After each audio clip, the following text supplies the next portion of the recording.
All right, everybody, as promised, Tristan Tate. Yeah. How you doing this night? I'm doing absolutely wonderful. How are you? Wonderful. Good. Now, I've noticed that you're pregnant. Do you mind if I smoke? Is that okay?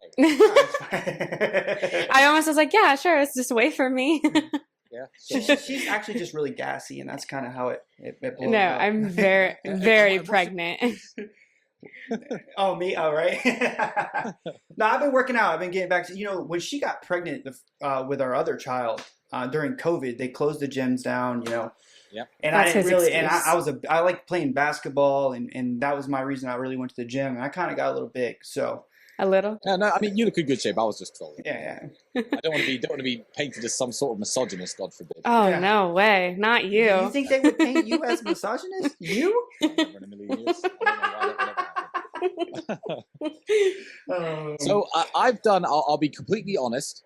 I've seen a few of your videos. Okay. You actually contacted my social media manager, my cousin, when talking about the podcast. And I thought, you know what, these two look funny. I'm going to agree to do their podcast. I don't know who your audience is. I don't know what kind of questions you have for me, what kind of thing you want to even ask me. So I guess I'm going to be pleasantly surprised. So sometimes I feel like the best conversations come from doing zero preparation at all. Yeah. We obviously had no discussion on what we're going to talk about, what topics we're going to cover. So yeah, hit me Ready with to a go? shot. I don't know. Yeah. Whatever So you like. I personally, I just want let's open up. What do you think is the biggest misunderstanding about you? I mean, you already made the misogyny comment, so Yeah. Well, I mean, the biggest misunderstanding about me, I think anybody who spends time with me after seeing clips of things that I've put online find me a lot less intense in person and a lot kinder and gentler and more friendly. Because people are always on guard when they meet me. People will come up and say, hey, man, can I take a picture with you? Or when I take girls on a first date, or when I meet guys for the first time, they're initially like crapping their pants. And after 20 minutes or 30 minutes, they're like, oh, you're not actually like a violent gangster who's going to hurt me. I'm like, why on earth would I do that? I don't understand where this impression comes from. Maybe it's the country I live in and that reputation. Maybe it's the fact that the way I dress. I'm a big guy. I'm tall. And I've made a lot of money. People immediately assume that I'm some sort of gangster or some sort of criminal, which is the biggest misconception about me and my brother. I have no criminal record at all, zero. A few arrests for, the old punch up in the street when I was 17 or 18, but that's not a criminal record. Right. That's just, getting held overnight to sober up. It happens when you're young, I guess. But no, a completely clean criminal record. It's the fact that I would do something wrong to anybody that, kind of hurts me. Because all I try to be is nice to everybody I encounter. Well, what is your take on lying? On lying? On lying. Do you find it necessary at all To lie? to lie? Yes. Yes, I would find it necessary. Not necessarily because you are trying to live a lie. I like to speak the truth. And now I feel like you're going to hit me with some difficult questions, and I'm very excited about that. I like to speak the truth, and I like to be a very truthful person. But sometimes I lie to spare other people's feelings. Sometimes I lie to not waste my day engaged in nonsense arguments about what I was or was not doing the previous weekend. I don't think it's necessarily that I need to speak up for my actions. It's just, I mean, I have a daughter myself, and her mother is pregnant. Hey, Tristan, do you think I look nice in these shoes? And she's like, 20 kilos heavier than she usually is. I'm like, yeah, you look amazing. You look wonderful. Why would I say you look better before you were pregnant? Why would I do that? That's just cruel, isn't it? That's why I don't ask those questions. I don't ask them. Lying's important, not necessarily for me. I can live my truth and I can live my life. But, sometimes it's just nice to lie to other people, isn't it? Well, I would agree. I won't. He won't. But when I was growing up, my dad taught me, because I used to lie as a kid, hide my report card, throw it in the garbage, oh, it fell in the sewer, and that was my thing growing up. And I used to get my butt whooped. I mean, I used to get ass whoopings left and right for lying. And one thing that for sure. And one thing that my dad told me that I'll just never forget, is he said, lying is a character defect. So I'm big on Marcus Aurelius, the Stoicism. I'm sure you're familiar with that, and I've done a lot of I wouldn't say terrible things in life, but things that I'm not particularly proud of. So one of the things that I have done to kind of overcome the guilt is develop my character in such a way to walk like a stoic. And I have this little saying that I say, and it's be a king not by crown, title, or land, but by character. And that's my little thing, you know. So we may disagree, but you know, I have a beautiful wife, and I stick with just her. But I know it's a lot of fun doing what you do. But you know, why does everybody assume that I do something otherwise? I don't know. Have I ever said anything to that effect? I probably have, actually. In the archives, but all the archives have now been deleted, so there's no evidence of that. Yeah, I think that, as I said about everyone living their own truth, I, as crazy as it sounds, really love the idea, and this is why I've agreed to do your podcast, of, you know, man, woman, you're in love, you have your family together, you stick together. That's what makes society great. Not everyone can run around being like people assume I am. right. Because, you know, it's just too many broken hearts. You know, too many people get upset. A lot of men don't have the, let's say, discipline to pull it off in a healthy way. You know, people get very lost in lifestyles and get lost in themselves and you know, catch downward spirals. So I actually really like your setup, as much as I like to live a different way. So yeah, no judgment from me at all. No, I could definitely see that. All the things that you have, you probably don't have this one thing that I have. And you know, I didn't find her till after I was 30. So I spent time in strip clubs and bottles and VIP. And I was younger, so I was in my 20s. I was always around lawyers, and my dad actually owns his own business. So I spent a lot of time living a similar, not yachts, and you know, I didn't get my way like you did probably, but I had a taste, a small sliver of it, you know. And I never thought in a million years that I would find a woman like her. So the chances of anyone else finding it pretty slim to none, in my opinion. You know, but and that's a very healthy way of thinking. Yeah. I'm glad you're happy. I would argue myself that I have met and still know very equally wonderful women. Okay. In my lifetime, I don't think it's possible to meet and date as many women as me without running into some good ones, perfect ones, yeah. Some amazing ones. And just the fact that, you know, perhaps somebody else who wasn't me would have, you know, proposed and married her and stuck just with her, doesn't mean that because I decide to, say, have a child with her and support her and still love her and have a great time with her, but do whatever I'm doing on the side, that doesn't mean that I can't see how special she is too. You know, I do have eyes for that. I really do. So you see this woman is so special. What would make you not want to just stick with her and like settle down with her if you think she is that special? So in a hypothetical world, if I met the perfect woman, why would I not want to settle down with just her? Right. I think it's just a matter of appetite. That's all I think it is. I mean, there's no reason for myself and my brother to have 27 cars.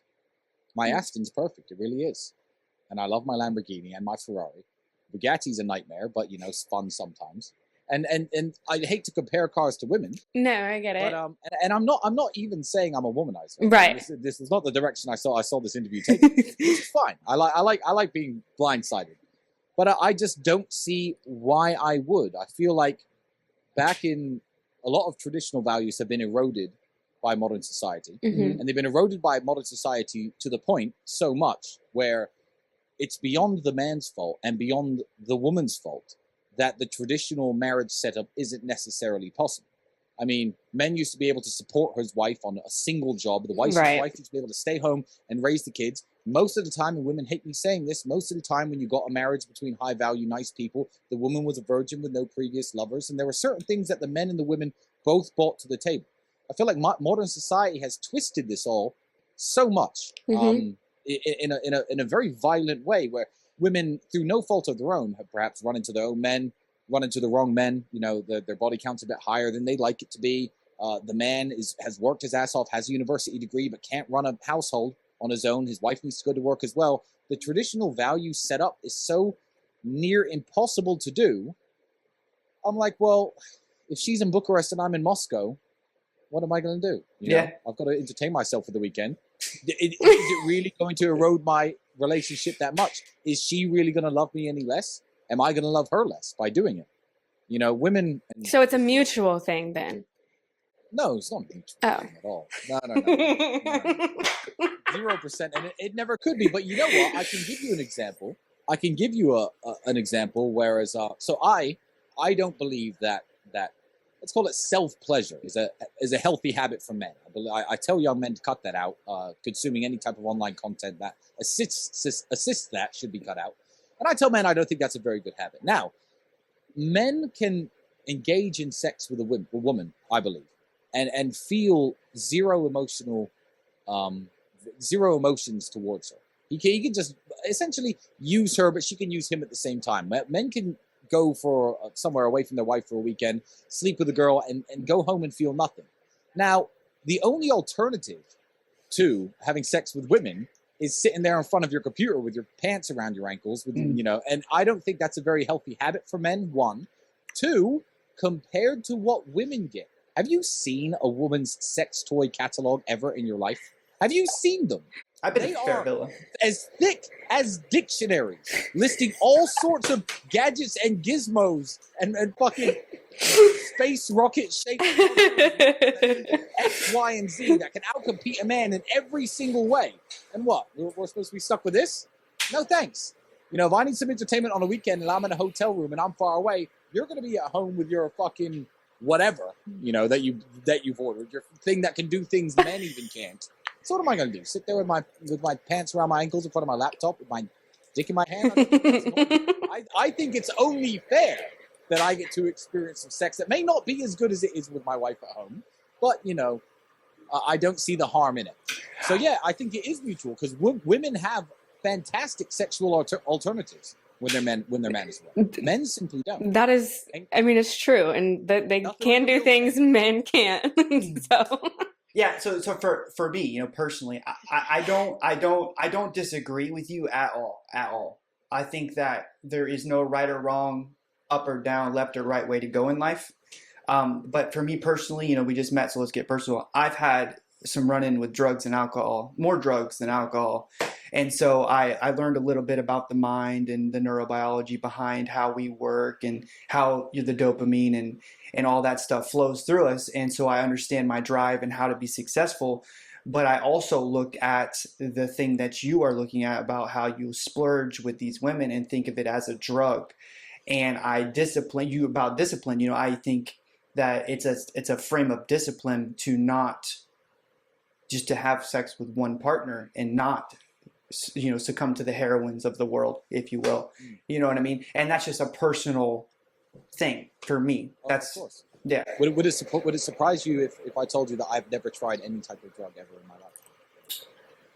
Well, I know you drink alcohol. Maybe. But, we're just, you know, eating from different sides of the plate. Absolutely. I see. And I do not disagree with you on that. I think that is very, very relevant. And everyone has their own walk of life and how they're going to do things and how they're doing it. But I do not agree that you should be canceled for some of the things that you believe in. I thought this was supposed to be a freedom of speech thing. What's funny is this.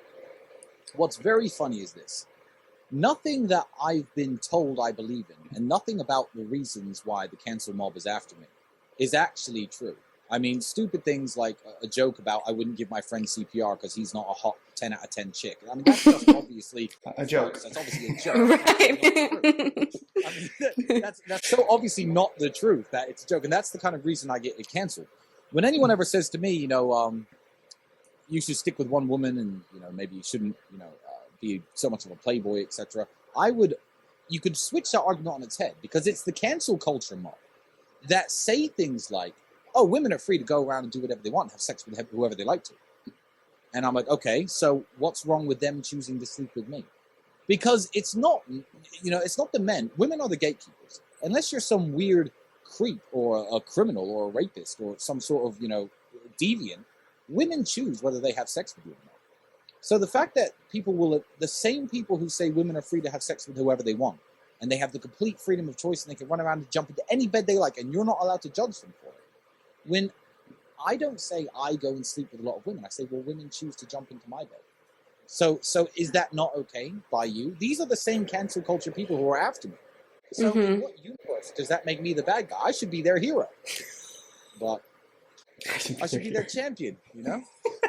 But I'm not. Surprise. I do think that, you know, when I was probably like 20, 23 or so, about 10 years ago, I went down the whole, as your brother references, the Matrix, and you guys talk about the Matrix and capitalism and how it works, and the elitists, the Rockefellers, Rothschilds, you know, all the stories you've heard. And I used to be a big anti-capitalist kind of person. But as I got older, I realized that I wasn't going to change a thing on my own. You know, the best thing that I could do would be just to work on myself and build a strong family. And so I kind of stay away from that dialogue because, you know, people get really turned off by that stuff. Oh, you just don't want to work or whatever the case is. But I definitely think there's a lot of value in saying that the society that we live in has been designed in a way that it removes the masculine qualities that got us to this point. I will say that that's very real. And I study some neurobiologists, and they talk about like chimpanzees and how the alphas and the betas and the mothers and how they caretake and how that society is functioning. And that's the same way that we functioned for so long. And now that they've raised prices, inflation, the cost of house, the cost of living, they have essentially allowed somebody else or forced somebody else to raise your children. And that is something that we find absolutely unacceptable. So she hasn't worked in, I don't know, year and a half, 2 years? 2 years. 2 years. So she is going to... I agree. And it's only going to get worse. It's only Yeah. going to get worse. And what's so insane is things have become so bad since the 50s, 60s, 70s that you saying, okay, I'm a man, she's not going to work, she's going to stay home, raise the kids, you know, I'm going to make some money and support my family, etc. You're now an outsider. You're now a rebel. Right. Certainly in the United States. Yeah. In the United States? Yes. Yeah, Florida. Yeah, certainly in the United States, you're a rebel. That's not that weird in my part of the world. But it's funny how the countries that are the most advanced have advanced through the traditional family values into a state of degeneracy where you are now the weirdos. Right. But the woman, the mother of my child will never, ever work again. Why? I love that. Because I want her. It's not about me trying to oppress her or control her. It's about me wanting her at home with my daughter, raising her and teaching her how to be a good woman because she's a good woman herself. Right. So why on earth would I want her away from the child? It's not that I don't want her to work. She can have anything she likes if she asks. But yeah, I'm exactly the same as you. I don't like the idea of anyone else raising my kids besides their parents. Well, and it's the judgment that you get from other women when you are a woman who stays home with your children. It's from like the women who have careers and they go and work. And I have a degree. I can get a job like that if I wanted to. But it's like, you know, people be like, I don't see how you could ever depend on a man. I don't see how you could ever not have any ambition. And it's like, who's to say I don't have ambition? I'm raising the next generation. And that's the most important job in the world. Exactly. More important than my job or your job. More important than anyone's job. And it comes more from women than it does from men. The judgment on that when you're a stay-at-home mom and you don't have a job, and which is kind of bizarre. And I just, you know, the sad part about it is, it's easy when. I mean, you guys look like you're doing well for yourselves, and you got a nice big channel, and you're obviously making some money. I'm obviously doing quite well for myself. But what makes me very sad is when men who perhaps aren't so men who are just hard workers, and the world is filled with hard workers. Oh yeah, men who perhaps are never going to make $1 million, never going to make thousands of dollars every week. Guys who just know how to trade their time for money. And when guys like that are out there supporting women, no one really says their women are oppressed. It's like, or their ambition is halted. If you have a guy who's working as a deep sea fisherman on the Bering Sea all winter, to work as a lumberjack on the Canadian-American border all summer, to clean the streets in his hometown when he's finally home and gets to see his kids, he's not oppressing his wife. In no way is he trying to take away her right to do something. He is out there breaking his body, breaking his back, breaking his fucking mind for little bits of money to give to her so she can support her life and her kids and her family, and maybe she has to cook him a meal when he comes home, and people call her oppressed. Yeah. The men these days are literally sometimes seen as slaves. They're not allowed to be the hero anymore. Mm-mm. No one worships men. No one said no one worships masculinity. And men are seen in a family unit of, okay, the woman has to maybe cook and clean, but the man better go out and bring that money home and work his job. And when he comes home, the woman can't, he better not tell his wife to do anything for him. He better not tell his wife, we're having sex tonight and can you make me breakfast tomorrow morning? Because then he's oppressive. But he can go work And 80 hours controlling. a week and no one's going to care. No one's going to care if he's okay. So it's really sad what's happening. And I think I don't know you very well, but you're very lucky to have a husband like you have. Oh, I know. I think all women who are willing to have men, because No, I agree. I've worked hard my whole life, and I think the mother of my child is very lucky to have a man like me in her life who's going to support her for the rest of her days, because I work hard. Right. I think that's a very blessed position to be in, and in no way can that be attacked. And American women will probably tell you you're oppressed. Oh, they will. If you move to Russia, it's very normal. That's one thing I don't understand is like they say, oh, she depends on me. I depend on her to take care of the seed of our child, to handle everything that way. I depend on her to hold this house together while I try and make us money. So that's the way I see it. That's a more important job. Yeah. Okay, yeah, men can go out and make a little bit of money, but you can create new people and spend all your time with them, training them and raising them with your values and raising them to be good people. That's more important than making a little bit of money. I couldn't imagine not having little people. How many kids do you have? 2, and then I'm pregnant with our third. So we have 2 girls and a boy. I'm not going to tell you how many kids I have. I don't talk about how many kids I have. I was some photos of my daughter Eileen were in the hands of the Romanian paparazzi, the Romanian news, and they were going to release this story that I had a daughter. So my brother was doing some message, his farewell message, and he said, you know what, fuck it, the Romanian news are going to release her face anyway. So I said, no, here are some better photos, release them first so their story doesn't mean anything. So then it was all over TikTok before it was in the Romanian news. But yeah, Eileen is a good name. It's my mother's name. It's a very pretty name. Yeah, I named her after my mother, who I also completely take care of, and she doesn't feel oppressed either. So. And now it's just you 2, or you have other siblings? It's you and Andrew? We have a sister who lives in the United States. Okay. We're not out of touch with her. She lives in America. She hasn't lived in the same country as me for 9 or 10 years now. But she's got her own life. She's got a husband and a son, and she lives in I'm not going to say this thing. I'm actually super security conscious these days, but she lives. No, I get it. But nowadays, you never know. And she's a very happy woman. In fact, I like my sister, but I'm going to tell you something that's related to the point we're talking about. Oh no. That she really lost her mind. I made her angry. And Janine, if you're watching, I'm sorry for making you angry, but I still meant what I said. And I'm going to reiterate my point for the good people watching this podcast. So I said, Janine, you are going to have kids, right? She goes, yeah, I'm going to have 3, 4 kids. I said, okay, all things are equal. You and this man, this hypothetical male lawyer at the same firm as you, doing the same job as you, is equally as talented as you. 1 year, you're going to progress. Year 2, you're going to progress. Year 3, he's going to progress. Year 4, he's going to progress. And then year 5, you both progress. Year 6, you both progress. You get pregnant again. That's another year he overtakes you. Another year he overtakes you. So I use the line, you're becoming a crappier mother so you can also be a crappy lawyer. And she got so mad at me. I could see why. The fact is, it takes time to rear and raise children. It does. It just does. Those are years out of your life. And being a lawyer is one of those careers where you need to be putting the hours in. Yeah. And you need to be working as hard as your competitors to move up in the world. So I said, look, you're never going to be a great lawyer because you want to have a family. And if you're spending all your time away from your kids at your fucking law office, then you're not going to be a great mother.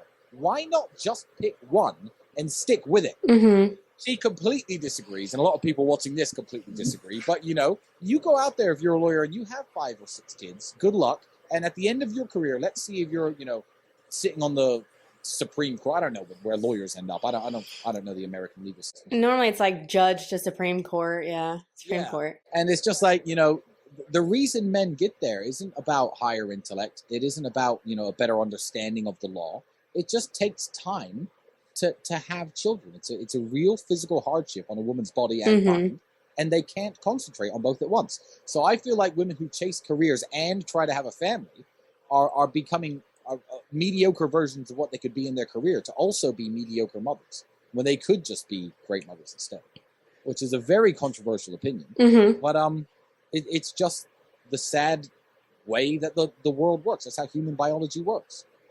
And up until a few years ago, it's certainly how we think it all works out here. Women get pregnant. It takes 9 months to rear a child. And then she has a few months where she has to stay with the child. And, it could take up to 2 years. Yeah. That's just the way it works. And if it were the other way around, and when you procreated, men couldn't work and men couldn't concentrate and men had all this physical hardship on their body, then sure, women would absolutely overtake them in fields like law.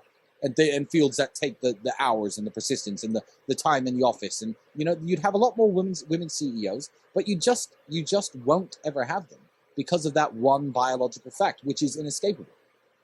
Confidence, I think you would agree. Confidence is something that you have to believe in yourself. It can't just be like, oh, I'm the best to ever do it. You have to believe genuinely that you are the most sophisticated biological thing in this universe. You are a 1 in 400 trillion chance to exist. You are just as good as anyone who has ever lived before you and anyone who's going to live ahead of you. You have to believe that. That's my opinion. I don't know. How do you emit confidence? What is your thing that drives you and makes you so confident? I honestly don't know, but I feel like if I had taken a different path in life, my confidence wouldn't be as high as it is now. I feel like, confidence is something that you can learn. I wasn't ever necessarily a shy person, but I remember being, I was a teenager once. I remember being too shy to talk to girls. I remember failing my first job interview. Some things that would never happen to me now. And I think it's just the accumulation of failures and missed chances and missed opportunities and being man enough and being smart enough to say, you know what, I'm not going to let that happen to me anymore. Okay, I'm too scared to talk to that pretty girl over there at the bar. Last time I stood there and looked at her all night, I went home by myself. So let's not do that anymore. Lots of things. My kickboxing career, knowing how to fight, knowing how to handle myself. If I was in America, I would be strapped 24 hours a day because that country's crazy. I'd have a gun on my hip at all times. And that's not necessarily because I'm a violent person, but I feel like confidence, you have to be confident that you could take on any situation that may arise out of nowhere. And I feel like all the things I've done in life have earned me that mindset and earned me that position. So how else should I be? How else could I be? After all the things I've accomplished now, after going from living in a homeless shelter for 3 years as a child, with being as broke as you could possibly be within a first world country, to being worth, God knows how much money I'm worth. I don't even know. I don't even know. Because there's different ways of calculating it. But how could I not be confident after all of that? I think it's accumulation of life experiences. And it's never too late to start. It's never too late to get out of your old habits. It's never too late to do something positive, hit the gym, lose the weight, start talking to better people. Not just more beautiful women, better people, trying to make better groups of friends, more high-value people, networking better. It's never too late to start doing this. But a lot of people at certain ages, some people may be as old, maybe as young as their mid-20s. Some people certainly in their 40s and 50s think, you know what, I fucked it, I'm never going to be that guy. And they surrender themselves. But I don't think there's any reason for people not to be confident, because if anybody approaches me in the correct manner, I may well give them the time of day. Mm-hmm. So, well, you gave us the time of day. We had no business getting it, so thank you. I liked your videos. Thank you. So I only saw a few, but I thought, yeah. I feel it's important, especially now, and I appreciate you guys giving me a platform as well. So I feel it's important, especially now, for more people in the world, because I'm not cancelled. You can't cancel me. I'm going to be everywhere still. I feel it's important for people with different audiences, different mindsets, and different views to me to actually listen to me speak, and whether they agree with me or disagree with me, no one's going to come to the conclusion after speaking to me that I'm a dangerous or evil or bad person, and that I'm bad for the world. Because I don't think I am at all. I think I'm a net positive in the world, and I have my flaws like everybody else. But so I appreciate the platform, because the type of people watching you, married couples, etc. I don't know what your audience primarily is. I feel it's important for them to hear someone like me speak. Someone who lives a life that is different from your life. I'm probably never going to be the monogamous married man. I'm being realistic, but it's really cool that the internet has that power to connect people when people are allowed to speak, and that we can have this discourse. So, yeah, you certainly did have business getting my attention. Oh, thank you. Well, and the thing is, we want our audience to understand that this world is made up by men and women that are no better or less than anyone. How you live your life, how I live my life, how she lives my life is our right as a human being. As long as we're not harming people, there should be no problem in it. If you're not physically harming people, it's fine. You should be able to say whatever you want. Like, if that's my caveat to it. As long as you're not doing harm to people with your actions and your, I mean, I was going to say with your actions and your words, but I don't believe words are as harmful as people say. They're made up. Especially we were talking, about death threats that I receive and all the horrible things people say to me. Do those things really hurt me? Really? Yeah. They don't. It's the old sticks and stones argument. Yeah. But I don't believe words are harmful. And as much as, and I'll bring up the topic of race, because I'm a mixed race individual. My father is black, my mother is white. I don't even have a problem with letting someone who is, for example, racist have a voice, because I feel that's important, because then we know who the racists are. If someone's saying I don't like mixed race people and black and white people shouldn't intermarry, I'm not going to try to shut you up as a mixed race person. I'm going to be like, so that's this guy's point of view. At least he's not in his underground clubs talking about it, conspiring against it. We know, he's putting his hand up and, putting a mark on himself. And that way you can talk him out of it. Yes. If you don't know that he thinks it, how are you going to convince him that he's wrong? That's very true. So I'm not even against, I would happily platform and sit next to somebody who doesn't believe that interracial couples should exist. I'd happily sit and talk to them as the product of an interracial couple, because how am I ever going to convince him he's wrong if I don't hear his point of view? It's interesting too, because I was big on the race thing. I studied some more of the biology thing, and head sociologists determined that skin color is a biological difference, just like jawline, eye color, height, weight, all those things, bone structure. It's all genetic differences, and skin color alone is not a significant genetic difference to determine the human being as separate races. So it's more of a cultural thing. And then that's what, whoever the powers that be want, is the cultural division between men and women, so that they're fighting each other and they're not making stable homes, and they're not finding out who the real enemy is. Of course, I say it all the time. They want poor people arguing. Mm-hmm. If a black billionaire, a Chinese billionaire, and a female billionaire all meet in Mexico, and their translators insist that they all translate and speak French, no one's going to sit there and say, oh, well, I'm not going to do business with any Chinese. Oh, what's this woman doing in our meeting? What, a black guy? No one's going to say that ever. They're all going to sit at the top. They're going to shake hands, drink their whiskey, high five, make billions of dollars. It's the poor people who they want divided. Absolutely. So America is the perfect country to run these kind of experiments, because America is the only truly multiracial country in the world. I mean, the black Americans, like my ancestors, and the white Americans, like your ancestors, arrived there essentially at the same time, for different reasons, of course. And it's a mixing pot of races and cultures, and it's the perfect place for rich people and the people who really run the world. And I'm not going to say any names, but the people who really want to control everybody, to say, oh, white people, black people are your enemy. Oh, Latinos are your enemy, actually, white people.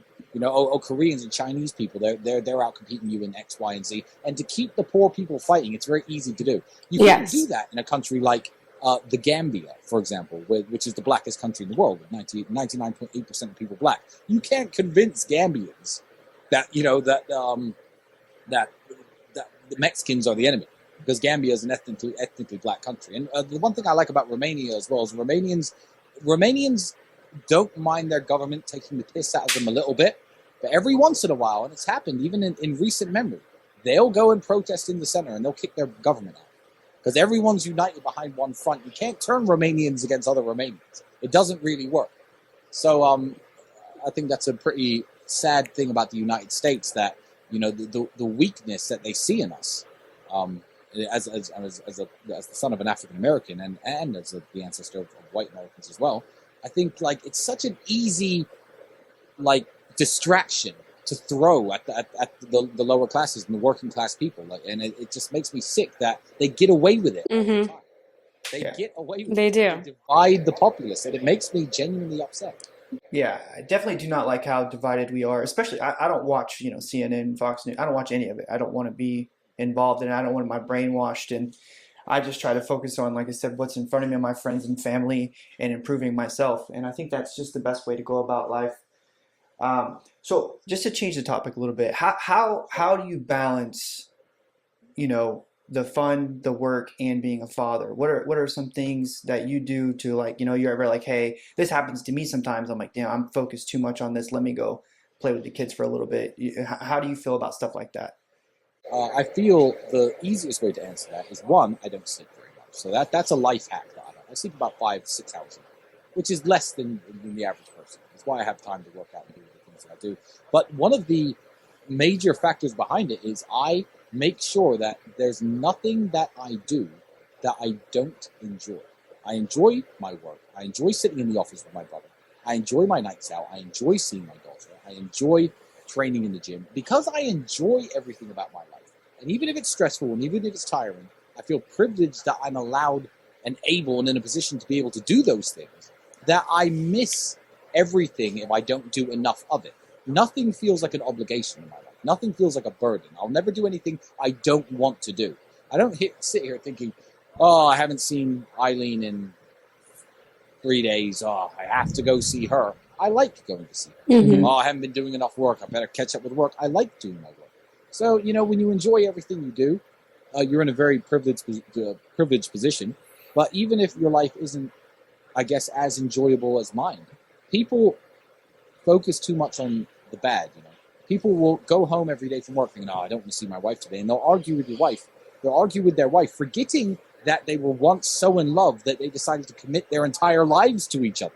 They forget the good. Mm-hmm. They forget the good things, and they don't appreciate them enough. My happiness and my fulfillment and my ability to balance everything comes from how happy I am to do all of the things that I do. Why would I, want to miss out on anything? So I must find a way to balance them, and I must find a way to do enough of all of them, because I miss them if I don't do them. And that's my life hack. And it doesn't matter what my job is. Now, I work very hard, but now my office is in my house. I can wake up in my underwear, stroll down to my office chair, and sit there smoking cigars with my brother while I'm at the office computer and make insane amounts of money. But I had the same attitude when I was a traveling salesman. I used to work at McDonald's. I worked in fast food. I had the same attitude. I used to go to work. I had all my friends there. I used to laugh and joke. I used to work the drive-through window, try and flirt with women, whatever. I was only 18. I enjoyed everything that I was doing because I felt happy that I was able to do it. Because there are a lot of people in the world nowhere near as fortunate as me. And that includes the 18-year-old boy who's able-bodied and strong, who's working at a McDonald's restaurant for £7 an hour. Nowadays, I wouldn't want to do that anymore. Mm-hmm. But even then, I understood that I was a very lucky person, because I've seen poverty, and I've seen helplessness, and I've seen hopelessness, and I've seen drug addiction. I've seen it all, because I come from a horrible town. You want to Google Luton. It's one of the least, I think it's one of the worst town in England to live in 7 times out of the last 10 years. So I've seen all the bad. So I love everything too much. And it sounds like such a cheesy answer. No, it's a great way to look at things. Did you feel that you were always the man you are right now? Like, it didn't matter you were poor and low finances, all that. You knew that you would be here one day because your person, who you are, your belief. Yes. In short, yes. Okay. But I also didn't know I thought there were bigger limits to my power. Myself and my brother and the unit that we formed just from being kids together. I didn't understand how powerful that brotherhood and that friendship was. And I didn't understand where it could take us. Because I knew one day I'd do well and I'd have a nice house and a nice car, some, enough money to spend. But I think that from where I was, I couldn't see the top of the mountains that I'm on now. Mm-hmm. I saw some hills in the distance. And it wasn't until I climbed those that I got to see the next mountain. But I always believed in myself. A classic example I give is that my dream car when I was 20 years old was a BMW Z4. A BMW Z4, that's like a $50,000 sports car. It's quite nice, and it's still a respectable car now. If you're a full-grown man and that's the car you drive, you're doing okay with life. Mm-hmm. But that was my dream car. Now when I drive past one of them in a $5 million Bugatti, I smile to myself thinking, I thought that was like the limit of my power. So I knew I was going to get somewhere. But I was simply in it was before the internet was around as such. It was before Instagram was around. I didn't know where there was to go. So I never saw myself getting here because I didn't know this existed. Yeah. How old are you? 34. Oh, we're same age. Okay. Okay. Yeah. Yeah. I definitely agree with that sentiment. So, like, your father was a chess grandmaster, right? He was. Okay. In fact, I will say he was not a chess grandmaster. He was an international master, which is the one rank below grandmaster. Okay. The reason he was not a grandmaster, because although he defeated hundreds of grandmasters in very famous games across the world, being a chess grandmaster takes a certain level of, if you Google the term GM norm in your spare time, you have to win certain tournaments at certain times. And the people who are able to do this are usually people with sponsorship behind them. The Russian government sponsored a lot of grandmasters. The first black grandmaster of all time was a friend and then a rival of my father's, Maurice Ashley, who's Jamaican, and he was sponsored by the Jamaican government to go and play chess. My father had absolutely no money, 3 kids. He was once, I remember as a kid, working at a car wash with his giant brain and all of his accolades to try and put food on the table. He didn't have the sponsorship behind him to make these tournaments to become a grandmaster. So he was never a grandmaster. The FIDE Federation, there was a petition to make him a grandmaster posthumously after he died. And me and my brother said, no, don't do that, because that would ruin the story of his life. And next year, when I buy a Sunseeker 133 mega yacht, you can Google how much they cost. I'm on the market for one. I'm going to name it the International Master. Oh. In his, to his credit, because he was the greatest international master of chess that ever lived, hands down. No one ever became as good as him without becoming a grandmaster. So I'm going to put that story out there because I say grandmaster. He wasn't actually a grandmaster, even though his rating merited it, and all of the opponents he defeated merited it. He was never officially made a grandmaster. He was very smart. Did he teach you some good things? I mean, do you accredit your success to his teachings at times, or is it more just your failures and life lessons? A little bit of both? No, 100%. My father was a massive part of why me and my brother were successful. But then again, although, and I love her, and she's going to hate me for saying this, although I definitely do get my intellect from my father's side, my mother was equally as important. Mm-hmm. I mean, there are the lessons my father taught me about how to be a man, but why did I eat 3 square meals a day? Why, as broke as we were, even living in a homeless shelter, 3 square meals were cooked and prepared for me every single day. My clothes were always clean. My clothes were always washed. I showed up to school looking like all the other kids, despite being, despite being impoverished, because my mother is a very good woman, and she knew exactly how to keep a home. And nowadays, I read all these articles, and I hope not to. You know what? I'm going to offend some people. I offend people every time I talk, so I have no problem with offending people. I read all these articles nowadays, in 2022, about people in England, the United Kingdom, with a strong social system, the system that helped raise me and my brother, with parents and women saying, you know what, I can't afford to feed my kids. I've got 3 kids and the government has us on the poverty line. And, lots of times my kids are going without food and we have to go to food banks and rely on charities. I completely disagree. I don't think that's anything to do with the state of England getting any worse. The state of England has gotten worse in some ways, of course, but the economical state of England has not got so bad that women on the social housing system can't afford to feed their kids. What it is these women are posting things about not being able to feed their kids on the newest 1,000-pound iPhone, smoking cigarettes that cost 25 pounds a packet. My mother never had a cell phone. My mother never smoked. She never went out with her friends. She was solely dedicated to raising her 3 children. As I think we had, and this was a good 25 years ago. This is a long time ago. Well, my mother was at one point, she got £310 a month, which is like $400 a month. And I know things were a bit cheaper back then, but she still had the time to take us to karate classes on a Sunday, for example, for a few pounds. We got 0 pocket money.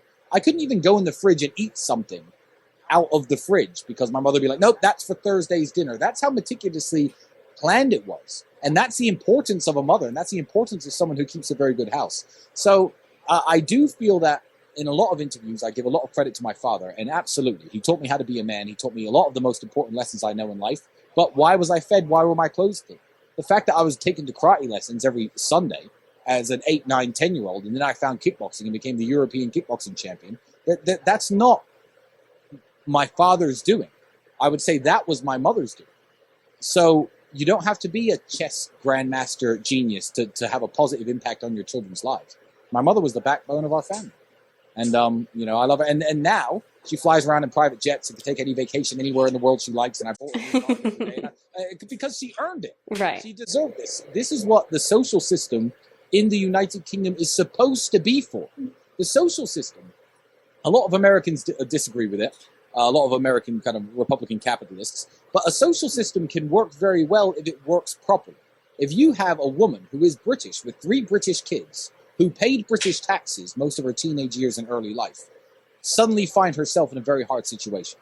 If you house them in a homeless shelter, then give them somewhere to live, then give them enough money to eat and enough money to stay alive and not end up homeless or in some sort of children's center, I believe that a good mother, a smart mother, can raise her kids to become successful, smart individuals. I don't want to tell you how much tax I've paid. But when I was certainly with some of the things I do in England, I pay more tax back in a single 2-week period than was ever given to me. So this is how social systems should work.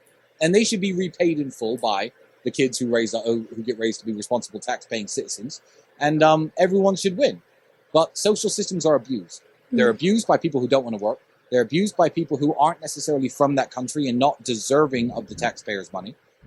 They're abused so viciously that people end up standing up and saying, you know what, I'm against giving women who, broke up with their husbands free housing because they made their choice. I disagree completely. I stand up for the social system because I know the power of it when it's done correctly. But you need good women to do that.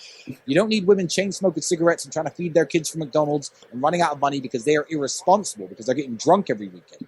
You need women who are good homekeepers and good housekeepers who know how to sew buttons onto clothing, basic shit like that. If you don't have women like that, the I don't know how to sew. is going to fail. She doesn't know how to sew. So I could figure it out. I Like, could my mom used to figure it sew out. my pants and fix them. I'm like, I can Learn to sew. I'm going to. So back to talking about just being a mother. One of my biggest worries or concerns or just more importance is just the impact I have on my children. And so I have 2 daughters, but I have no idea when it comes to raising a son.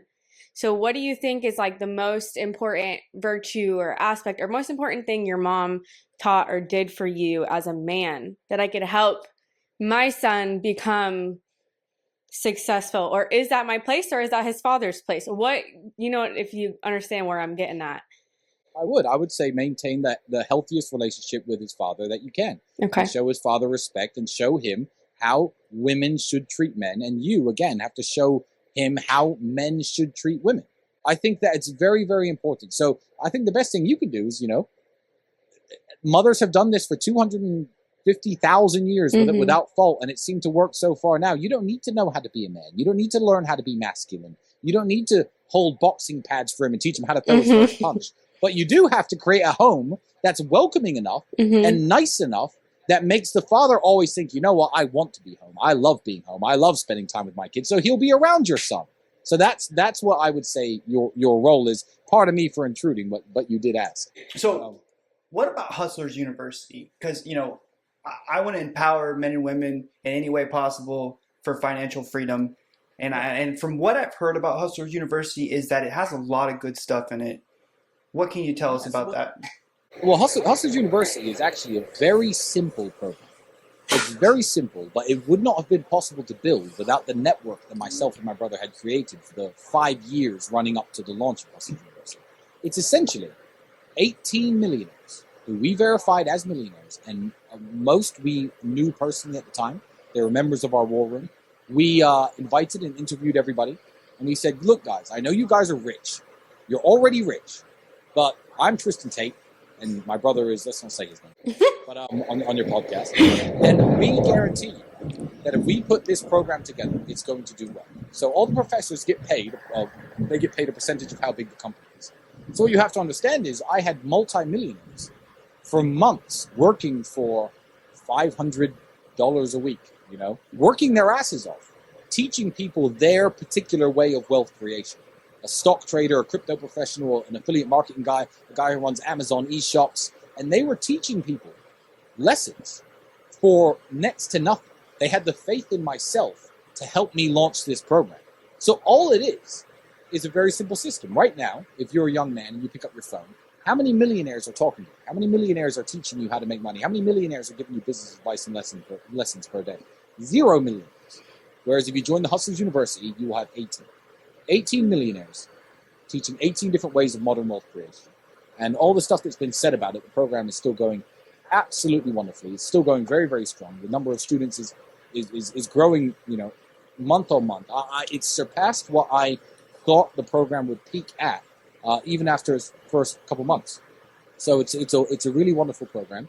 And, if you're a guy and, you're working a 9 to 5 like I used to, you work in fast food perhaps, you want the tuition of people who are millionaires. You want the ability to be able to ask them questions, speak to them. Maybe you're interested in running your own Amazon web store, whatever it is you're doing. For $49, you now get access to all those millionaires, which is, I think, a very unique thing. It's very unique because when I was young, anyone who I ever met with money, I would spend my last money to take a train from Luton down to London because my dad had played chess with some millionaire in some tournament who liked my dad. And I'd go there and hang out with this guy. His name was Andrew, actually, this guy, at the casino, and just pick his brain, just ask him questions, using the last of my money.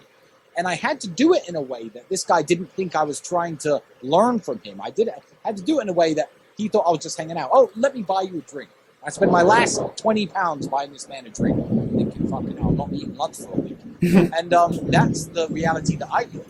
So the fact that I'm now empowering young men to have this in their pocket, quite literally, the access to all these different millionaires and all these different lessons is the reason the program's successful. Well, and it's the reason the hate can't stop it. Well, the thing is, everyone loves it. you keep saying young men. So let's say a woman doesn't want to have children. Do you have any women in Hustlers University? Women are allowed in Hustlers University. Anyone is. Okay. The main demographic of my audience is young men.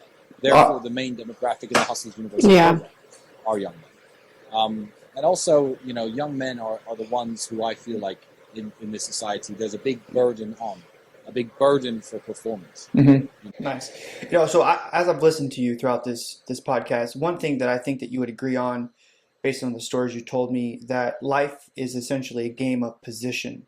How you position yourself with others, how you position yourself with the resources that you have, and how you capitalize on them.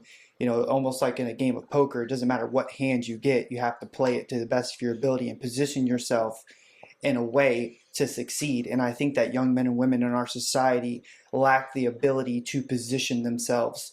I don't think that they're taught proper behavior and understanding of the world around them to position themselves, And that's one thing I wanted to have you on here is because you're a very successful man. We aren't as financially successful, but I look at, like, say, Elon Musk, and I don't think he's not my equal. You know what I mean? He doesn't seem like he's got a lot more money than me.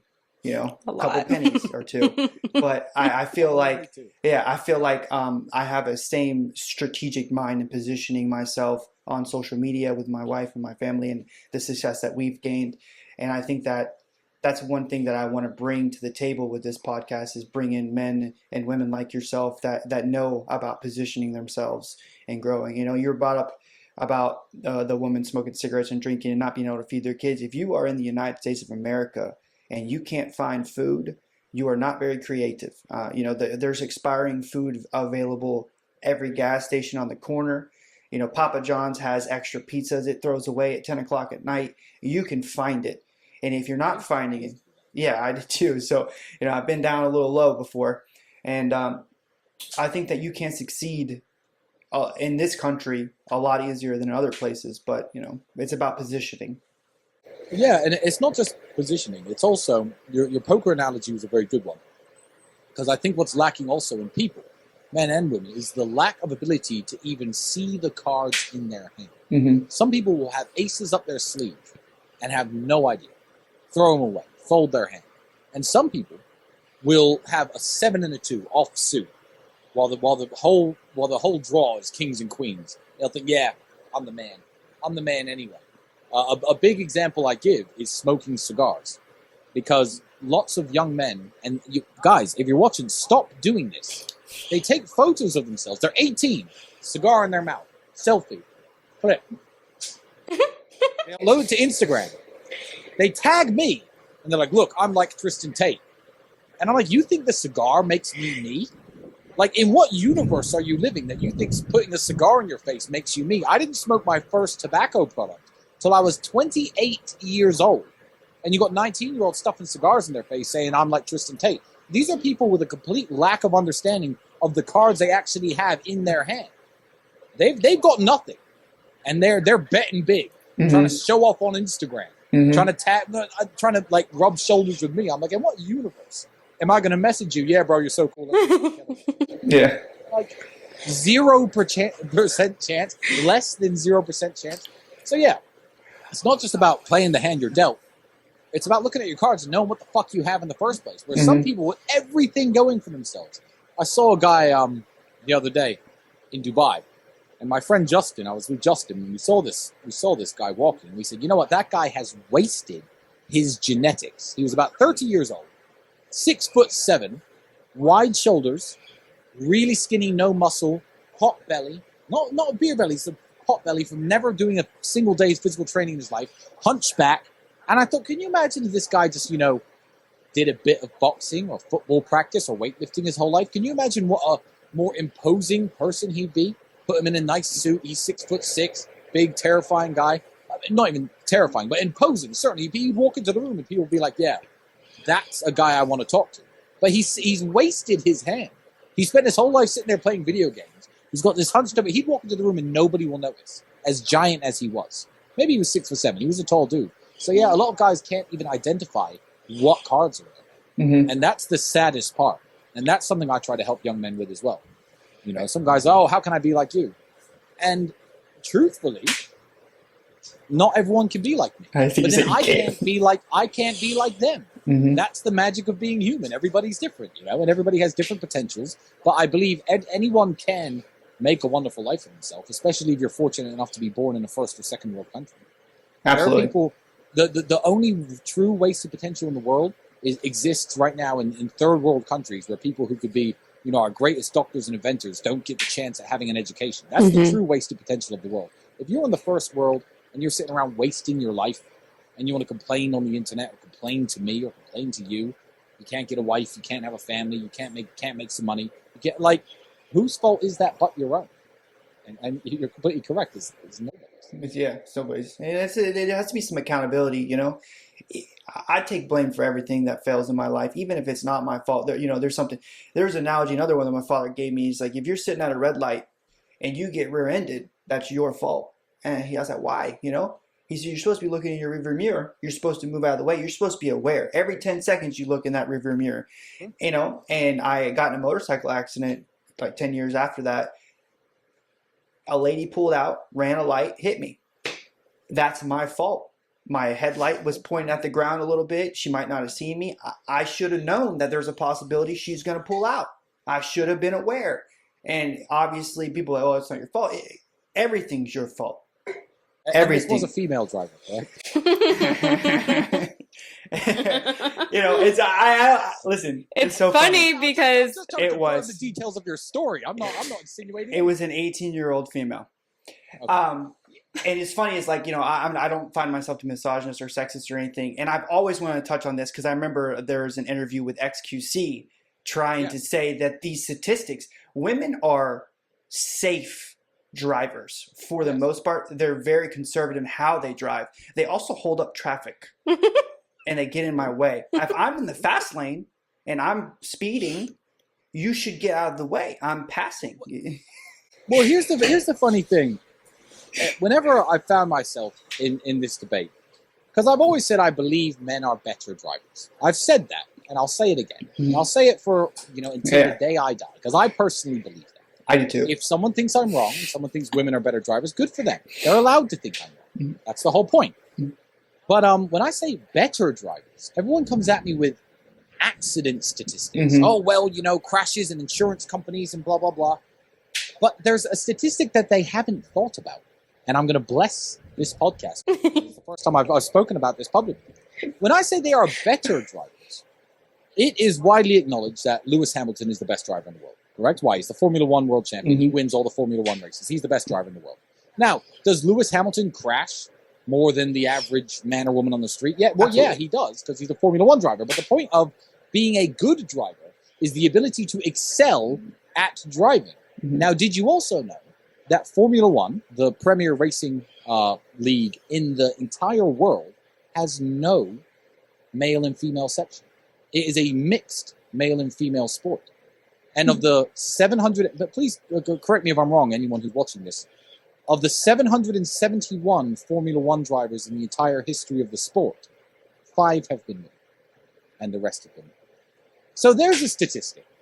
Let's forget the accidents. Let's forget the crashes. If you really want to get nerdy and talk about statistics, which I don't, by the way, I'm just talking about my own personal belief and my own personal experience. I believe that men are better drivers. But if you really want to get nerdy and look at statistics, the best driving federation in the world, which houses the best drivers in the world, of which the champion of this federation is always referred to as the best driver on earth, is a mixed male and female sport.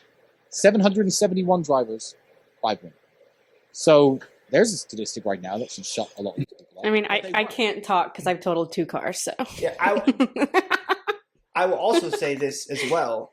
Most men are bad drivers, too. Oh, yeah. So I'm a great driver. But I've also done 150 miles an hour in an STI. You know what I'm saying? I rode go-karts growing up. I rode dirt bikes. You know, I have experience. So, well, if you take anything, 50% of people are below average, aren't they? Yes. People. So like, I always say, like, oh, these guys are dumb, that guy's dumb. You can't call people dumb. 50% of people are below average intelligence.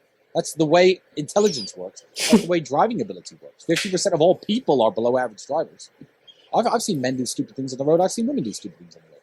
My personal experience is that men are superior drivers. If I have a girlfriend and it gets really rainy or really snowy, or or there's a hard parking spot, I'll jump in the driver's seat. I will, because I myself am a fantastic driver. You wouldn't be alive with my car collection on the roads I drive on if you weren't a very good driver, literally. Right. So yeah, I'm a very good driver, but I don't even like breaking it down to statistics. I believe that someone is free to say to me, I think women are better drivers than men, and I go, well, okay, that's fine that you think that. I don't want to break it down to an argument. Yeah. If you did, there are statistics to support, I guess, both sides, depending on how you want to look at it. But I don't care. I don't know why that should be in the argument, So, Caitlin, if it was snowing and raining, you would want me to drive, right? You drive anyway. But I'm saying, like, if it was raining really bad, you would want me to drive, right? Yeah.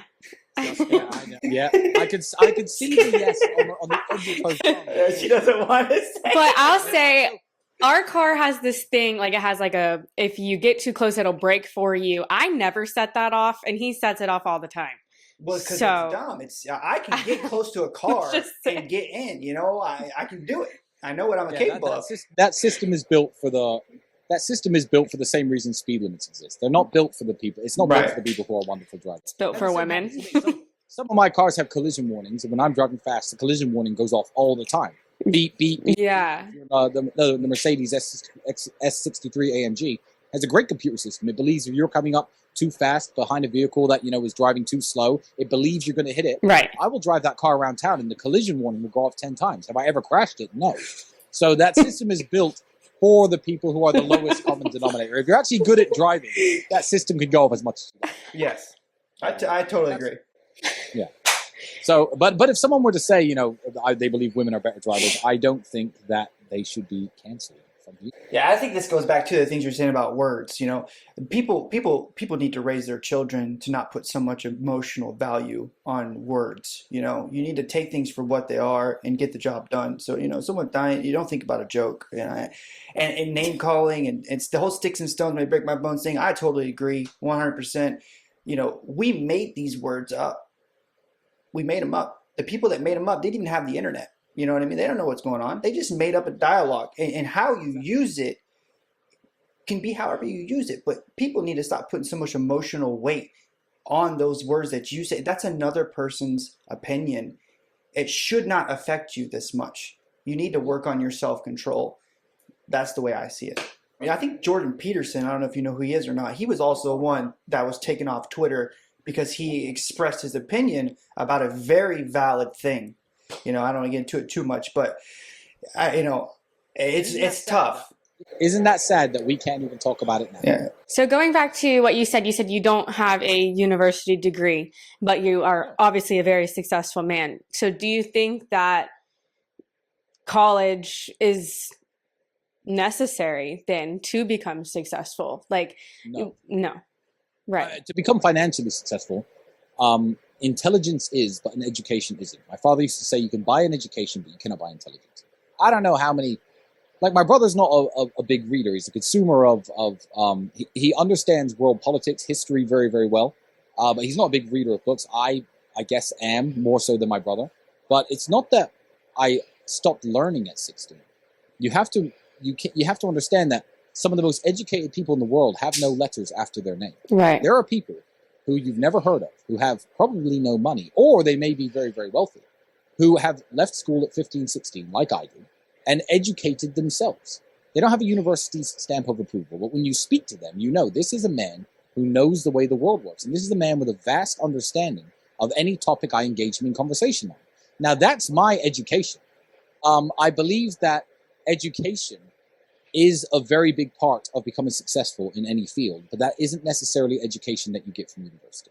There are lessons that life can teach you, and right now we live in a world where all of the world's information can be accessed from the palm of your hand at any time. People may use this device to look at stupid cat videos, and they may waste the device's potential. But, you know, when I'm driving, I like listening to audiobooks. Why? You know, so because I just enjoy it. I don't do things I don't enjoy. So university education used to be, like with everything, scarcity brings value. And in the 1940s and 50s and 60s, in people's parents and our grandparents' generation, a university degree was a one-way ticket to a great job that was going to pay off your mortgage and get you a house and give you the ability to raise your family. I believe that those opportunities exist massively outside of the educational system. You can't become a doctor or a lawyer without a law degree and a medical degree, and that's the way it should be, and good. And everyone needs doctors, and everyone needs lawyers. But just in terms of making money, I don't believe going to university to study business, for example, is necessarily going to make you a good businessman, because you're learning from people who don't run businesses. If you go to the average university, forget Harvard, forget Yale, if you go to the average university and look at the faculty parking lot, you won't see a single car over $50,000. So you have poor people who don't run businesses teaching other poor people how to be businessmen, and everyone leaves with their business degree. And all it does is make them slightly more employable to the people who actually had the balls to go and run businesses. People like me. I don't know how many people with degrees. I honestly don't know how many people with degrees I employ. 25, 30, 40, a lot, for sure. And I don't have one myself. So I don't believe it's necessary. No, not at all. But I don't necessarily think it's a bad thing. Right. I mean, why would I? Why would studying a certain subject, whether it be marine biology or business or learning how to do accounting books, why would that be a bad thing? I believe that as long as you're working on multiple facets of your life at the same time and not putting all your eggs in one basket and all your money on one horse, this university degree is going to make me rich. As long as you don't have that mindset, there's nothing wrong with going to university. But I won't be sending my kids. And if they really wish to go for whatever reason, we're going to have a very serious conversation about it. But I'm not going to pressure my kids to get any sort of higher education, because how could I? Right. I'm literal walking, talking proof that you do not need higher education to become a multi-millionaire. Right. So, yeah, you know, to pressure your kids into stuff. It's funny you say that. This boy right here, his name is Aurelius Mark, after Marcus Aurelius. Marcus Aurelius. Yeah. And my dad's he's name gonna is have Mark. a little pressure on him about being an emperor and such. I feel like that's good pressure. Right? It's funny you said I was looking at your Instagram a couple weeks ago, and I seen one with you in the reign of the sword, and I was like, you know what? People would make fun of me if I did that, and people have made fun of me a lot in life. But if I had millions of dollars, no one's going to say a word about that picture, and that's what I was thinking about. Yeah, it would look badass. I wouldn't necessarily say it's the millions of dollars. I would say that I have been, for a lot of my life, a warrior. Mm-hmm. I believe that, and you obviously like Roman history, and good, Mm-hmm. I do too. We can go down the rabbit hole, because I love it. I mean, my favorite battle of all time, my second favorite battle of all time, is the Battle of Watling Street, which was fought in England. It was very one-sided. Anyway, let's not get into that. But I believe that the photo of me with a sword, I look like a warrior, because I'm built like a warrior, because I was in fact a warrior for most of my life. Yeah, the gladiatorial games no longer exist. People are no longer fighting with swords, but you know, to get in there after 10 weeks training for $100 and face another man your size, and people get hurt all the time, they die all the time. My nose has been broken 3 times, I've broken ribs. It's a very dangerous thing to do. So I would say the fact that I'm a warrior is why no one would necessarily laugh at that picture. But people still laugh at that picture. Yeah. And I like the picture. I do too. I like it, and I don't care who laughs. You know, it's fine by me. That's been my biggest thing to overcome being on the internet like this, is just like worrying about what other people have to say about me. I know, and it only has. The bigger we get, the worse it gets. People will come at you the way you can say one little tiny thing about how you parent your kids and you're the worst parent ever, and oh no, absolutely. And it's just bizarre. Oh, and it gets dark. Oh, I hope your kids get taken away from you. Yeah. Your dead father's in hell now, rolling in his grave. Like, it gets really dark. You're like, who raised you?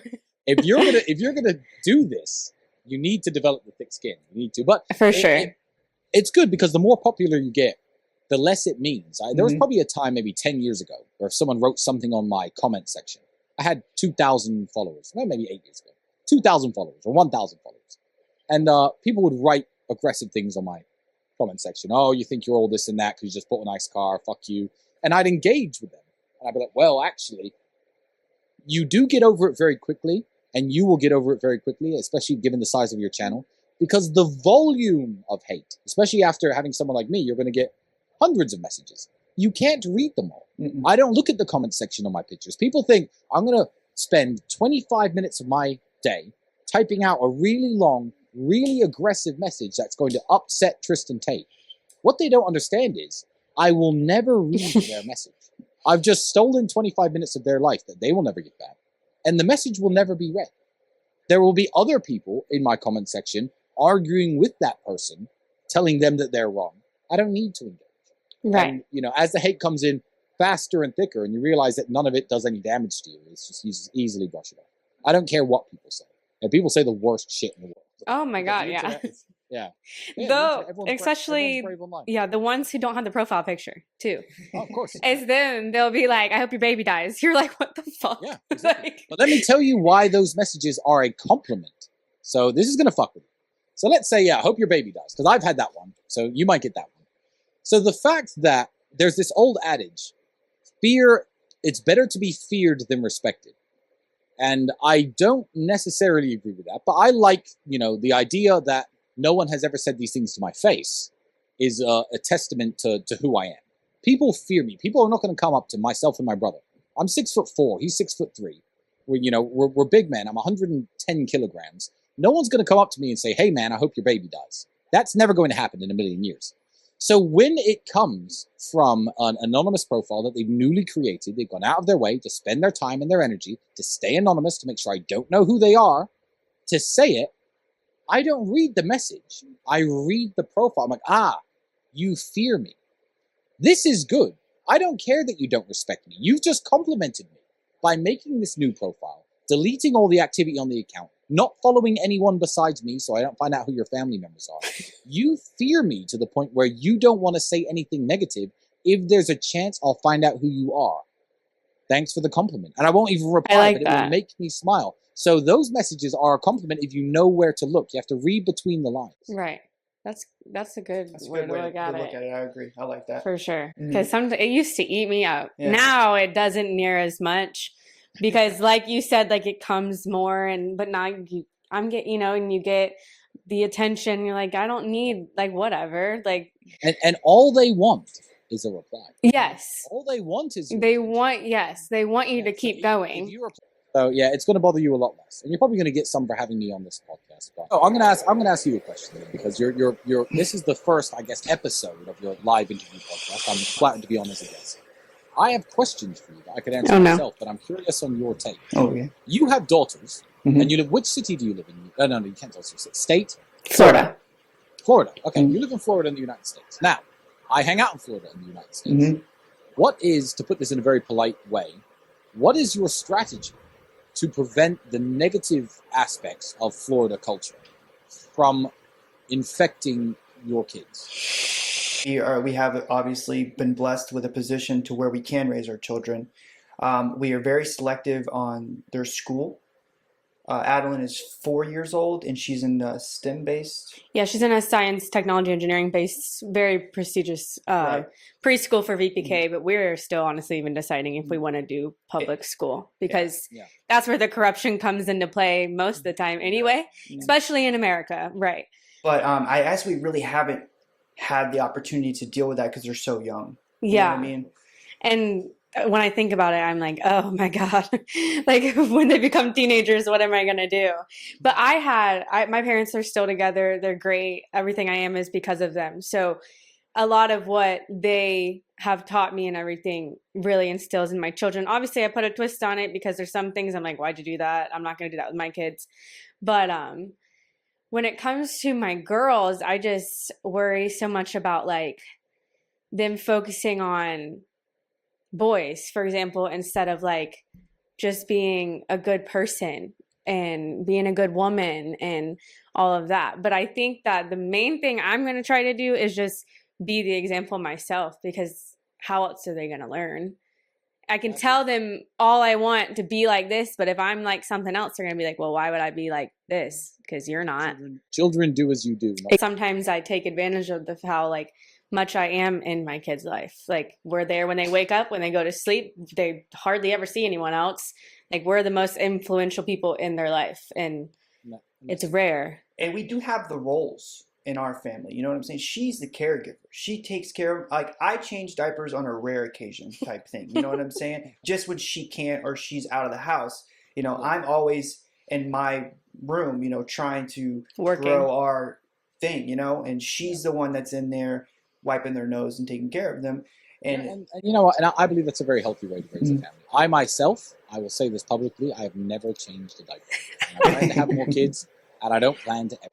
It's fine. You know, it's a very important part of raising kids, obviously. But so is, you know, keeping bread on the table and keeping a roof over everybody's head. I feel like that's what I'm good at. I don't want to mess up my suit. So, as a dad, what's like the most important thing that you think you can teach your daughter specifically? Like a dad to a daughter, what's the most important thing? The most important thing that I'm good. So my daughter's very young. She turns 2 in November. Oh. Okay. She's still very young. But my number one, and it's not something I need to. I mean, she's just saying, she's just learning to speak. Right. For sentences together. So it's not something that I could teach as of yet. But I think the most important thing that I am going to teach is that, especially the way I've set my life up, I don't believe women need to struggle like men do. I'm not going to, like, my son's going to have a much harder life than my daughter's going to have. If I don't have a son. When I have sons, they're going to have a much harder life than my daughter. So my daughter's going to have a relatively easy life, but she's going to understand fully that this easy life comes from the fact that her mother chose a wonderful man, and that she is a member of my family. I'm the head of the family.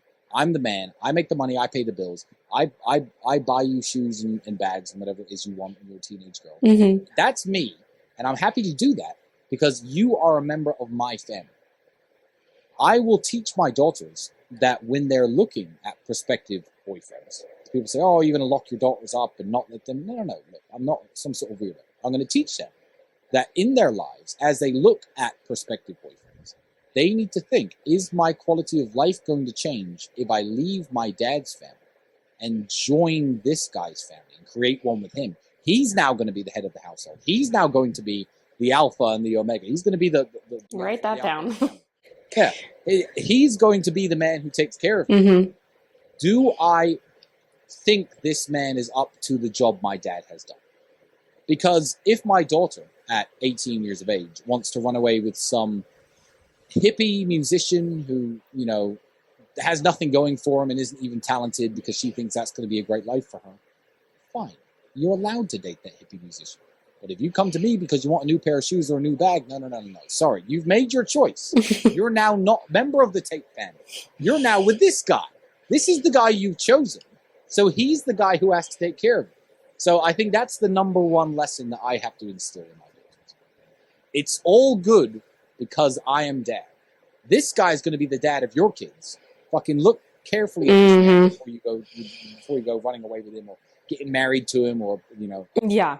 That is definitely something I would say my dad had the same. Not that I listened at first, but then I met him. Yeah. So now I get it, because I'm like, I mean, my dad is my dad, but then it's like, they always say a girl will try to find someone who resembles their father.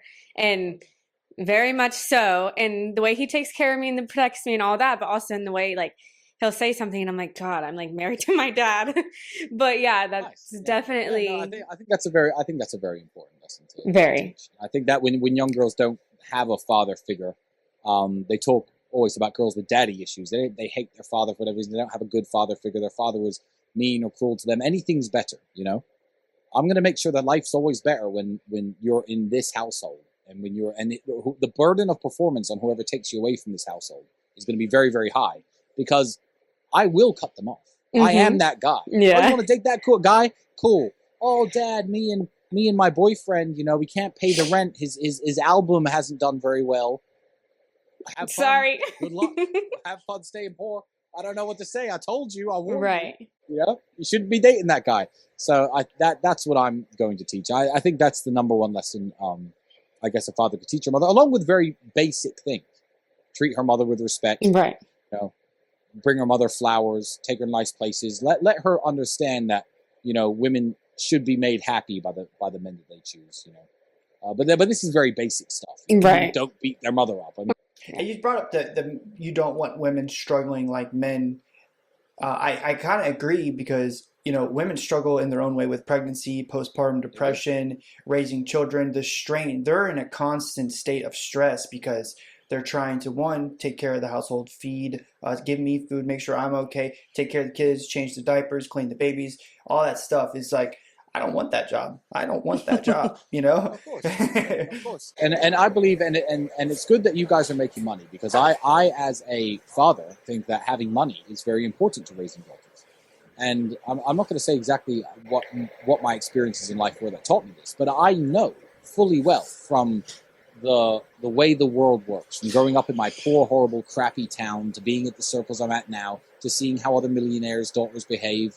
I'm in the position now where I understand that the society and the pressures on women to get the things they want from life are not as big as men, because they can have anything they want from life. But there are good ways to get it, and there are bad ways to get it. And you both know what I'm saying. Mm-hmm. So I think if a girl really, really, really wants that Gucci purse, and she's 17, and she really wants that Gucci handbag, and you could go make her work in a fast food restaurant, she's probably not going to do it if she's exceptionally attractive. Mm-hmm. Nor do I think that it's a healthy environment for her to be working in a McDonald's restaurant, scraping the grease off the floors and doing the horrible things I did. But let me tell you something, and this is a warning for all the fathers out there who believe that they can sustain the good character and the chastity of their kids based on values alone. I would say being a provider is equally as important, because I know the big Christian dads, the big Muslim dads, the big Mormon dads who think, you know what, and they're completely flat broke. No, I'm going to teach my daughter this and be God-fearing, etc. It might work, but with the internet and the way that the world is, if she wants that Gucci purse when she's 17, one way or another, she's going to get that Gucci purse. Mm-hmm. And I'd rather her get it from me. Mm-hmm. Mm-hmm. And she's going to learn that she can get it from me as long as she is an upstanding member of society within my family. So I think that's a much healthier way. Whereas my son, if he turns 17 and he really wants that Mustang, good luck, boy. Go and earn yourself that Mustang. That grease off that floor. Save your money. I'll open you up a bank account. What do you want me to do? I ain't buying him that Mustang, because men, there are far fewer traps. I think the only way to the top is through hard work. And if you let a man, work a minimum wage job and struggle and try and balance his education with his work life, etc., he's not going to think, I'm taking the easy way out. I'm going to become a male stripper. That doesn't happen for most men. Most men haven't got the ability or the confidence or the physique or the body to ever do that until they're maybe in their mid-30s. So I think there are so many outlets there for young women. Having the ability to provide for your daughters is exceptionally important. I think it's overlooked. People say, oh, well, money isn't everything. Okay, cool. Well, you have fun raising your daughter in a trailer park, and, you sit there and drink your beer and don't make any money and just assume it's going to be fine because you shout at her enough. Right. I mean, I don't know the market. You tell me what percentage of American strippers are from trailer parks? What, 90? I don't know. There's a reason. Right.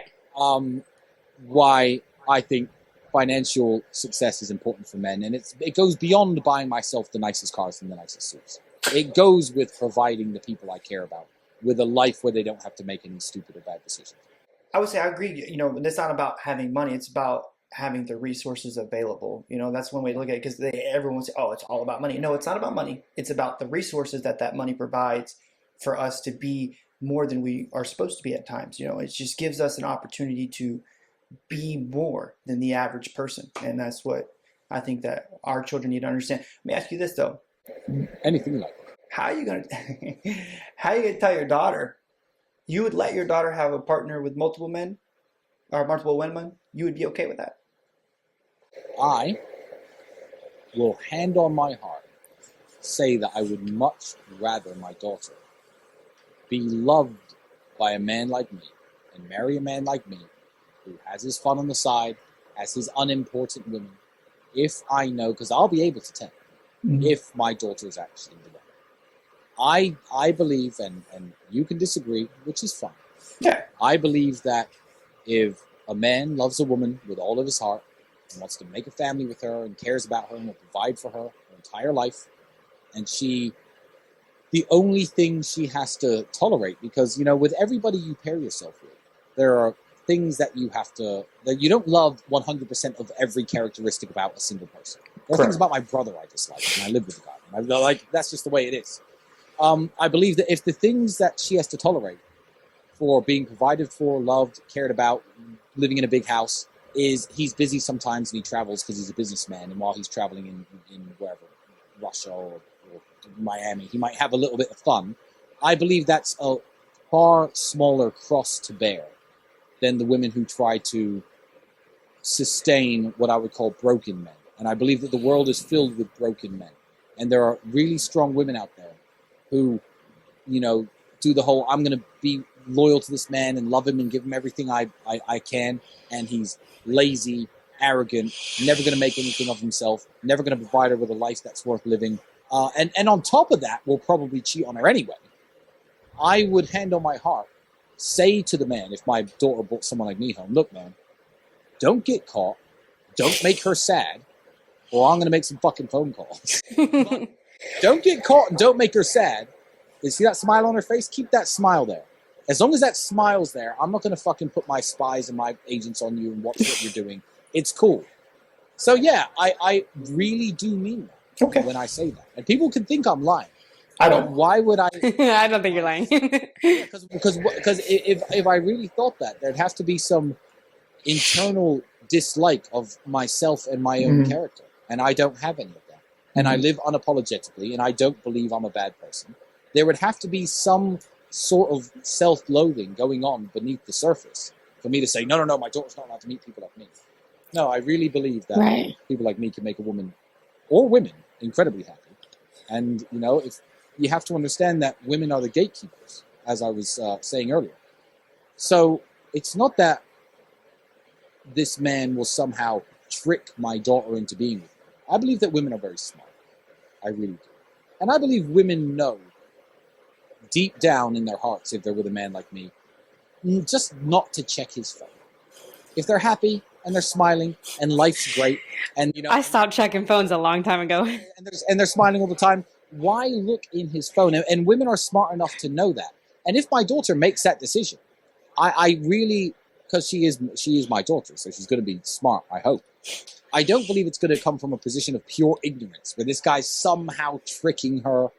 I'm going to be like, look, she's happy. Good. You want to marry her? Good. I'll pay for the wedding. Fine. But yeah, I'd be perfectly happy. Okay. And I really do. I believe you. That's fine. Everyone can have different, point of views. I think that the way you live your life can work. So I don't, for the young men out here listening, charm is the most valuable thing that you will have when talking to a woman. 1,000,000%. Yeah. 1,000,000%. Money's only attractive for so long. No, exactly. It's like, okay, cool. What else? Do you have anything else to talk about? It's so funny because sometimes we go to the beach together and I'll be staring at like a group of guys just staring at a group of girls, and I'm like, just go talk to them. I mean, what are you doing? I'm gonna get up and do it myself in a minute. You know what I'm saying? The modern world is completely fucked. It's something I call the over digitalization of the sexual relationship. So you're the same age as me. When we were 15 and you liked a girl, what did you do? You had to go and tell her or tell her friend. When you're 18 and you're in the club or the bar, drinking your beer, and you want to have sex, for example, because you're 18, of course you want to have sex. You're an 18-year-old man. You had to fucking have a few drinks, fucking, build up your courage, walk over there and say, hi, I like you, my name's whatever, and say whatever you need to say to try to convince her to come home with you. I feel like younger men have lost this entirely because just one generation short of us, people who are young enough to be our younger brothers, our younger cousins, literally have lost it entirely because when they're at school and they like a girl, what do? Look at her all day like that. Go home, and maybe if they get brave, type a message on Instagram, I like you. It's really pathetic, and it's really not natural, and it's not human. And, when they get to 21, 22, they've never spoken with a woman cold in the first place. They've never walked up to a woman who they find attractive and tried to convince her to hand over her phone number or her Instagram or whatever it is people do nowadays. They've just communicated online, digitally, and it's completely warped the minds of young men. So the guys who you saw standing there next to the girls on the beach, I've seen shit as bad as, I'm not joking, when I'm hanging around younger guys who I always chastise for this. Oh, those girls are really hot. Oh, that means there are hot girls in this town. Let's set our Tinder radius to 2 miles and see if any of them are on Tinder. I'm like, what the fuck is wrong with you? She's there. Right there. But the world is fucked up, my friend, and that's the way it is. So the world is going to get much, much worse. And I feel like that's one of the reasons why a lot of younger, more beautiful women are dating guys in their 30s now, more than there ever was before. And they're not dating their school friends and their contemporaries at university, because a guy who's 29 will walk over and say, hi, I think you're really pretty. Would you like to have Oh my God, I've been asked on an actual lunch date. It's so alien to what they've experienced from the men who they've associated with of their own age. No, as a woman who is much younger, I 100% agree. So what is the age gap, if you don't mind? 10 years. 10 years. I'll be, That's a very healthy age gap. I agree. And a lot of people are like, what the heck? And I'm like, works perfect for us. I think it's wonderful, and I think it's perfect. Because let me tell you something. When you were talking about the past, and when I was younger, I used to get up to this and I used to get up to that. Here's why I believe there should be a 10-year age gap when people want to start families or men want to marry women. I believe there should be a 10-year age gap. I'm going to tell you why. I believe that a lot of men. So let's take two hypothetical couples. One couple meets at 23. They're both 23. What happens is the man at 23 has done zero real living. Whereas today, in this modern day and age, a woman who's 23 may well have seen the world. And I'm not saying she's sold herself or did anything cheap, but she's accepted dates to people who've taken her to the Maldives and the South Pacific Islands. She's been to Hawaii, and she goes down to Florida to hang out with her girlfriends on spring break because everything's free when you're a woman. And women have done all of their living at 22, 23, and they think, you know what? I've lived and I've seen the world. Oh, it'd be really nice to start a family and get pregnant now and have some kids. Whereas a 23-year-old man will think, oh, well, this girl's 23 and she's hot, so I'm gonna, sleep with her, and then they end up together and in a relationship and married. What happens is the man hasn't experienced real life yet, because I feel like not until you're 28, 29, if you've done the work, by the way, most men never get to live a good life. If you've done the work when you're a man and you're 28, 29, 30, you then finally get to live the life that 19-year-old women have been living all the time. Go to the club whenever you want, go on vacations 3 or 4 times a year. You finally get to do things with your life. And I feel like once the woman has lived her life sufficiently and the man has lived his life sufficiently and had their fair bit of fun, I think that's a very good time for them to pair up and get married. I've seen relationships that have started when I was younger. I had friends who married women my age when I was 22, 23. And as the man got older, 32, 33, he's like, oh, I shouldn't have married my wife so young. I haven't even lived. And, he starts to get attention from younger, more beautiful women. He gets easily tempted away and easily strayed away because he's never experienced that. I'm the kind of guy, and I like to think you're the type of guy, you've met enough women that if some really attractive woman comes to you and says, hey, let's go to Mexico for a weekend, you could be like, well, no, because you've had sex with women who look like that before. You've had your little bit of fun before, and you think, I'm not going to jeopardize my family for that. So I think the 10-year age gap is really healthy and really good, and don't let anyone tell you it's not. Because I've agree. seen lots of relationships. We definitely agree. But then some people will be like, he only likes you because he's a predator, and you're like, what? Like, I do also think, and in fact, because I've said I'm a father myself, and because I've said, men should date younger women, I think it's healthier. I'm gonna put a disclaimer in here, actually, for anyone watching, because I hate to be misunderstood and I hate to be mislabeled. The disclaimer is, if you're a man in your late 20s or early 30s, you decide to take a girl out who's 18 or 19. If you decide to do that, I believe, and I live my life in this way too, that you have a certain element of responsibility not to be a fucking jerk. And what I mean is, when you have a girl who's, let's say you're 28, 29, and you get a girl out who's 18, you might be her first ever boyfriend, you might be her first experience at, going on real dates, her first experience at sex, or her first experience at lots of things. It's very much, with any young person, I'm using women as an example because I'm talking about older men and older women, but I'm also talking about being a man who influences younger men who are your friends, perhaps. When you're dealing with younger minds and younger people, it's very much like exploring a new natural wilderness for the first time. I don't believe that you should go in there and fucking wreck it and chop down all the trees and fucking spill oil all over it. You have a responsibility not to fucking raise her hopes, make her fall head over heels with you, open herself sexually to you, and then ghost her like some sort of fucking jerk. Be a gentleman. Be polite. Be nice. I don't understand why men are so happy to go out there and damage young women's minds just for the sake of getting their dick wet. And this is what people don't understand about a guy who may live a life where he sleeps with more women than the monogamous married man, like myself, is that being a gentleman is also very, very important. You can't just, go through the world dating women younger than you who put hopes and expectations on you, who don't know what it's like to be with a man, and just burn their whole fucking expectations of what it's like to be treated well, and to damage them for the man they might marry in the future. So I'm going to put that out there because people are going to say, Tristan said it's fine for a 29-year-old to date a 19-year-old. Yes, it is fine. But it's also important that you don't be a fucking jerk to her, and you treat her with respect, and you treat her kindly. Even if it's just a few dates and dinner, and you sleep together, don't give her false hope, don't give her false expectations, and don't fucking break her heart. Because she's still a person who has to go out there and live her life and find her husband, and you don't want to damage people. So I'll add that in, just... See, Kate, I told you he was nice. Yeah. Sometimes. No, I'm very nice. Ironically, I'm very nice to women. It's men who I'm mean to. So let me ask you, how do you think we've done for our first podcast? I think that your choice in guest was absolutely. Now, obviously, she carried the whole podcast. I was very nervous. Nah, don't be nervous. I think you guys have done very well, and I'm happy that you guys gave me the platform and a chance to speak to a new audience. Hopefully, I can shed some light on how people who perhaps don't subscribe to your worldview like to live, and I think it's going to be good. I think it'll be 500,000 views at least. I hope so. Love it. I hope so. I wish you all the best, and if I don't speak to you until it happens, good luck with the birth. Good luck with your Thank you. I will say my view of you, I never had one. I was just really hesitant because you know how TikTok, everyone puts you out, that you are mean. And I remember telling him, like, I just hope he's not mean to me. like, please don't be mean. But no, you are completely different change. Well, so I am sorry for the prejudice.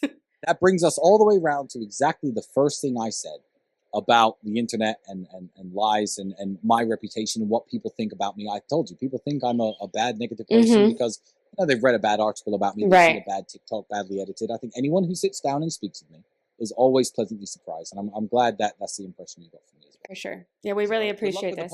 Thank you. Good luck with everything in the future. Good luck with the sun. Thank you. Thank you so much. Stay safe in the meantime. Thanks. Thank you. Bye. Have a great night.